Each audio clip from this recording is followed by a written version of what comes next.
croisière de rêve à quai. C'est ce que. Mais oui, mais riez pas, c'est vachement bien. Non, mais c'est vrai que je sens point dans l'ironie. Et puis, oh, bah non, on part pas. Mais si, c'est comme si on partait. Oui, parce que déjà, prendre conscience de ce qu'on va trouver à l'intérieur de ce musée, c'est un peu une impression de voyage. Ah mais complètement, et c'est surtout en prendre plein les yeux, Sophie. Donc là, c'est une idée qu'on vous propose pour ces vacances. Si vous avez des enfants, des petits-enfants, même vous les adultes, allez-y. Quand j'ai vu le concept, c'est-à-dire un musée qui recrée grandeur nature les plus beaux paquebots du siècle dernier. Je me suis dit, ouais, bof, il va y avoir des pancartes, des affiches, des posters. Pas du tout, vous êtes dans la base sous-marine de Saint-Nazaire, donc tout ce que vous allez voir, c'est un bâtiment en dur, on ne navigue pas, mais vous allez voir qu'on a l'impression d'être sur un paquebot. Il faut dire que c'est à Saint-Nazaire que sont fabriqués les gros paquebots. Absolument, absolument. Et donc là, ce musée, 3500 mètres carrés d'exposition, c'est une synthèse. Vous avez par exemple le hall d'entrée du Normandie, la salle à manger du France, etc. Et vous êtes, je vous assure, et j'insiste là-dessus, totalement dépaysé. Il y a même des gens qui ont le sentiment de bouger, d'avoir le mal de mer. Idée formidable, culturelle, il faut compter 2 bonnes heures de visite. Vous allez visiter les cabines, la salle à manger, la timonerie, là où on pilote, on conduit, je sais pas comment on dit, le paquebot. C'est extraordinaire, c'est vraiment un coup de cœur. Les gamins en sortent avec des yeux écarquillés. Regardez, le grand enfant que je suis n'a pas dérogé à la règle, regardez. Il faut qu'on se dépêche parce que l'embarquement est dans quelques instants. Avouez que pour une arrivée originale dans un musée, c'est original. Suivez-moi, vous êtes, et j'ai le grand bonheur de vous l'annoncer, les invités privilégiés. Venez! Les invités privilégiés d'un paquebot transatlantique tel que pouvaient le découvrir les passagers en 1935. Bonjour, bienvenue à bord d'Escale Atlantique. Merci mademoiselle.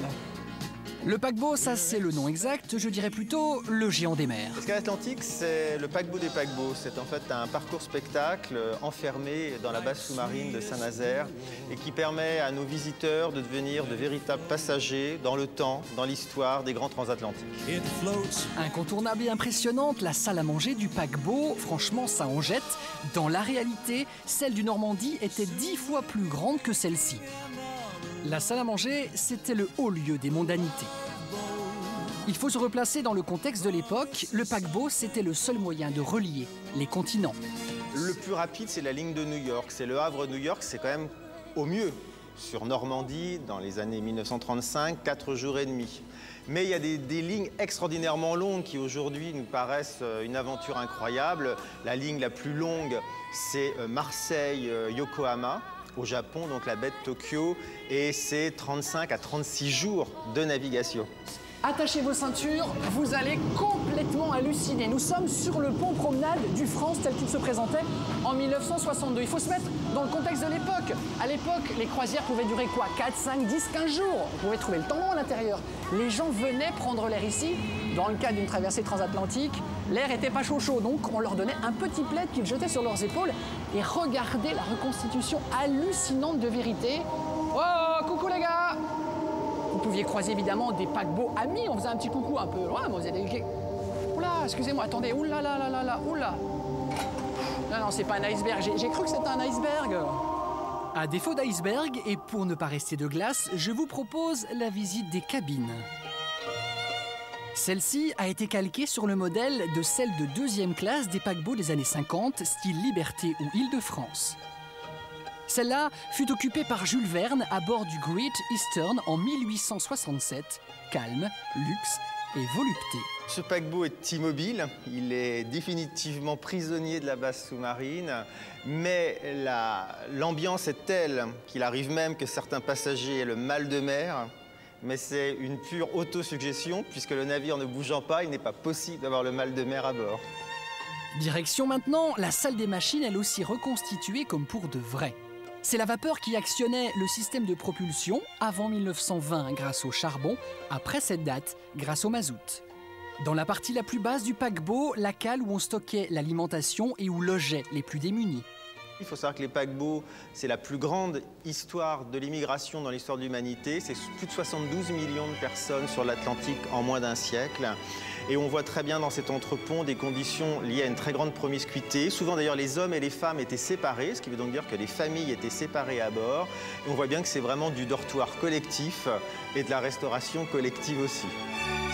Des émigrants dans l'espoir d'un monde meilleur d'un côté et la jet-set de l'époque de l'autre, tout ce petit monde, plusieurs milliers de personnes à chaque traversée, a vogué sur les flots. Vous êtes tenté de tutoyer cette aventure, direction Escale Atlantique à Saint-Nazaire avec vos enfants pour un plongeon en noir et blanc dans l'histoire d'une des plus incroyables prouesses technologiques du XXe siècle.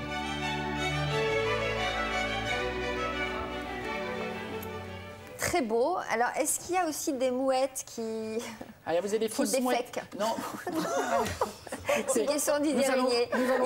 Il me l'a dit, mais autrement, de manière autrement moins élégante. Vous croisez les homards, on va suggérer à l'organisation de mettre des mouettes. Mais non, vous avez honnêtement, j'espère que la caméra a pu retranscrire ça, mais vous avez le vent sur le pont promenade. Oui, il fait froid. Non, mais c'est amusant, c'est un jeu. Voilà, c'est un jeu évidemment. Je ne suis pas en train de vous dire que ça remplace une croisière de 10 jours sur l'Atlantique. Non, mais vous verrez un jour, on vous donnera les moyens de partir sur un vrai bateau. Merci, c'est Didier Régnier qui va me les octroyer, ces moyens. C'est ça, je vais lui prendre sa place. Accroche-toi, Didier. Non, voilà, donc ça reste un musée à un prix, je ne sais pas, accessible, ça doit être, je sais pas, 7-8 €. Mais vous emmenez vos gamins, c'est magnifique, c'est un dépaysement. Et vous allez apprendre comment fonctionnaient ces bateaux, la machinerie. Voilà, c'est ludique, c'est intelligent. Il restera à Saint-Nazaire. Ah, il ne bougera pas, parce qu'il est vraiment dans la base sous-marine, il est fixé. Par exemple, sur le France, tu retrouves des choses Titanic. Il y a des éléments de décoration qui ont appartenu au vrai paquebot. Et pour répondre à votre question, non, ça ne bougera pas. Oui, non, mais ça va, je suis un garçon, mais je vais arriver à répondre aux deux. Non, mais les gens qui regardent, non, en revanche. Oui. Alors moi, je me souviens plus de la question. Vous me demandiez en fait si ça allait bouger itinérant. Impossible. Impossible, parce que vous avez 3500 mètres carrés, mais vous avez de l'eau pour vraiment simuler l'eau qui est à Bordeaux. Il y a de l'eau aussi, à Marseille aussi. Mais ça se déplace pas comme ça, Sophie. C'est fixé, c'est comme si ici on reconstituait dans ce décor ici à France 2 ce paquebot. On n'allait pas le déplacer, c'est colossal. C'était des années de boulot. Non, mais c'est un truc de fou. Donc voilà, toutes les coordonnées sur notre site. J'ai adoré. J'y suis allée en me disant tiens, ça va être sympa, et je suis revenue en me disant c'était formidable. Voilà, j'ai aucun intérêt si ce n'est l'envie de vous faire découvrir cet endroit. Je ne suis pas rémunérée au nombre d'entrées qui voilà. Je veux prouver ma bonne foi journalistique. Après l'émission, comme vous dites ça, on n'en doute pas. Très bien, merci beaucoup. C'est à Saint-Nazaire, je dis. Oui, bien sûr. Très bien. Merci.